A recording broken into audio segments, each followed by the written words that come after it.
सत श्री अकाल जी सारिਆਂ ਨੂੰ। मेरा नाम है रिचा ਤੇ मैं एक ਰੈਗੂਲੇਟਡ ਕੈਨੇਡੀਅਨ ਇਮੀਗ੍ਰੇਸ਼ਨ ਕੰਸਲਟੈਂਟ ਹਾਂ ਤੇ ਸਾਡਾ ਆਫਿਸ ਮਿਸੀਸਾਗਾ ਦੇ ਵਿੱਚ ਹੈ। ਅੱਜ ਦੀ ਵੀਡੀਓ ਬਣਾਉਣ ਦਾ ਮਕਸਦ ਹੈ ਇੱਕ ਆਪਾਂ ਅਵੇਅਰਨੈਸ ਵਾਲੇ ਮੁੱਦੇ ਤੇ ਗੱਲ ਕਰੀਏ ਕਿ ਜਦੋਂ ਵੀ ਤੁਸੀਂ ਕਿਸੇ ਵੀ ਖਾਸ ਕਰ ਪੰਜਾਬੀ EMPLOYਰ ਜਾਂ ਇੰਡੀਅਨ EMPLOYਰ ਕੋਲ ਕੈਨੇਡਾ ਦੇ ਵਿੱਚ ਜੌਬ ਕਰ ਰਹੇ ਹੋ ਤਾਂ ਤੁਹਾਨੂੰ ਕਿਹੜੇ ਡਾਕੂਮੈਂਟਸ ਹੈਗੇ ਨੇ ਜਿਹੜੇ ਧਿਆਨ 'ਚ ਰੱਖਣੇ ਬਹੁਤ ਜ਼ਰੂਰੀ ਨੇ ਤਾਂ ਕਿ ਤੁਸੀਂ ਜਦੋਂ ਜੌਬ ਸ਼ੁਰੂ ਕੀਤੀ ਹੈ ਉਹ ਸ਼ੁਰੂ 'ਚ ਹੀ ਤੁਸੀਂ ਆਪਣੇ EMPLOYਰ ਨੂੰ ਪੁੱਛ ਲਓ। ਕਿਉਂਕਿ ਸਾਡੇ ਕੋਲ ਰੋਜ਼ਮर्रा ਦੀ ਜ਼ਿੰਦਗੀ ਦੇ ਵਿੱਚ ਜਦੋਂ ਵੀ ਕੰਸਲਟੇਸ਼ਨਸ ਹੁੰਦੀਆਂ ਨੇ ਅਕਸਰ ਇਹ ਗੱਲ ਦੇਖਣ ਨੂੰ ਮਿਲਦੀ ਹੈ ਕਿ ਜਦੋਂ ਤੁਹਾਡਾ ਐਕਸਪੀਰੀਅੰਸ ਪੂਰਾ ਹੋ ਜਾਂਦਾ ਹੈ ਤਾਂ ਤੁਹਾਨੂੰ ਕਿਸੇ ਨਾ ਕਿਸੇ ਤਰੀਕੇ EMPLOYਰ ਜੋ ਹੈ ਉਹ ਡਾਕੂਮੈਂਟੇਸ਼ਨ ਦੇਣ ਤੋਂ ਮਨਾ ਕਰ ਦਿੰਦਾ ਹੈ, ਜਿਹਦੇ ਕਰਕੇ ਤੁਹਾਨੂੰ ਆਪਣੀ PR ਦੀ ਫਾਈਲ ਲਗਾਉਣ ਦੇ ਵਿੱਚ ਬਹੁਤ ਪਰੇਸ਼ਾਨੀ ਆਉਂਦੀ ਹੈ। ਅੱਜ ਵੀ ਸਾਡੇ ਕੋਲ ਇੱਕ ਕੰਸਲਟੇਸ਼ਨ ਆਈ ਜਿਸ ਦੇ ਵਿੱਚ April ਮੰਥ ਦੇ ਵਿੱਚ ਕੁੜੀ ਦਾ ਐਕਸਪੀਰੀਅੰਸ ਪੂਰਾ ਹੋਣਾ ਸੀ as a manager in a pizza store,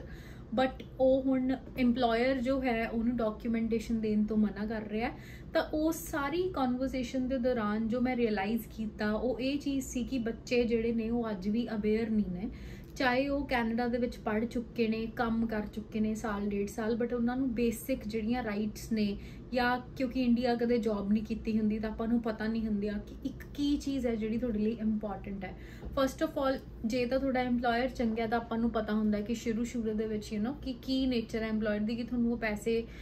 ਜਿਹੜੇ ਤੁਹਾਨੂੰ ਦੇ ਰਿਹਾ ਉਹਦਾ ਕੋਈ ਪ੍ਰੂਫ ਤੁਹਾਨੂੰ ਦੇਗਾ ਜਾਂ ਨਹੀਂ ਦੇਗਾ, ਜਿਹਨੂੰ ਆਪਾਂ ਪੇ ਸਲਿੱਪ ਜਾਂ ਪੇ ਚੈੱਕ ਵੀ ਕਹਿ ਦਿੰਦੇ ਆ, ਰਾਈਟ। ਤਾਂ ਉਹ ਜਿਵੇਂ ਫੋਰ ਐਗਜ਼ਾਮਪਲ ਮੈਂ ਉਸੇ ਕੁੜੀ ਦੀ ਗੱਲ ਕਰ ਰਹੀ ਹਾਂ ਜੋ ਸਾਡੇ ਨਾਲ ਅੱਜ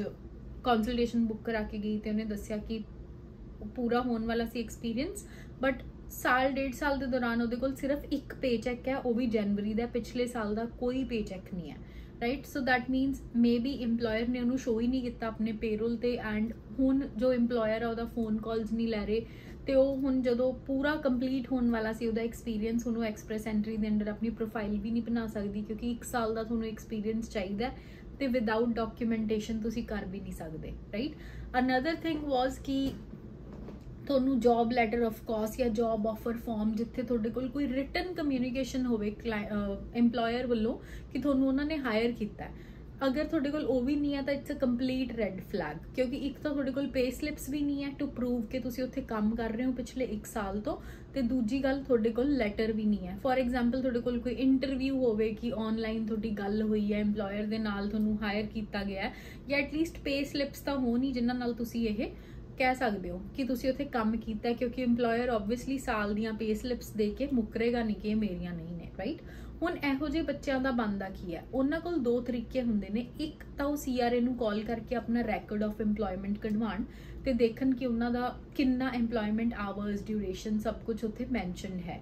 अगर तो तुहाडे EMPLOYर ने तुहानूं रजिस्टर किया होया है, तुहाडे taxation file CPP EI proper होए ने तो डेफिनेटली CRA कोल तुहाडा रैकॉर्ड होएगा। अगर नहीं है तो इट्स अ सैड स्टेट। इस केस दे विच सैकेंड केस दे विच तुसीं की कर सकते हो, अपने फैलो को वर्करस जिहड़े हुंदे ने तुहाडे जिन्हां काम कर रहे ने तुहाडे नाल उन्हां तो तुसीं पुछ सकते हो कोई भी प्रूफ। फॉर एग्जाम्पल अगर वो एफिडेविट ऑफ सपोर्ट लिख के देण नूं तैयार ने कि ये तुहाडीआं जॉब ड्यूटीज़ थी, तुसीं इन्ने तो इन्ने काम कीता, तो वो भी तुहानूं हैल्प कर सकदियां ने। हुण इस केस दे विच जो बच्चा साडे कोल अज आया उहदे कोल सिर्फ चैक सीगे एंड पे स्लिप्स वगैरह कुछ भी नहीं सी। तो check is not a proper way, although check की हुंदा मैथड हुंदा कि तुहानूं पे किवें कीता, बट पे रोल या पे स्लिप जो आप कह सकते हैं वो डिटेल हुंदी है कि कदों तो कदों तुसीं ज्वाइन किया, किन्ने घंटे पर वीक तुसीं लगाए, किन्ना तुहाडा वेज रेट है, टैक्सेशन एंड ऑल, राइट। तो ये प्लीज़ मेक श्योर करया करो कि जदों भी तुसीं कोई भी जॉब कर रहे हो तो अपने EMPLOYर तो ज़रूर मंगो अपने बनदे हक जो ने, वो तुहाडे पे स्लिप्स हो गए, पे रोल्स हो गए, जॉब कन्फर्मेशन लैटर होगी, राइट। तो मोस्ट इंपॉर्टेंटली लैट्स सपोज हुण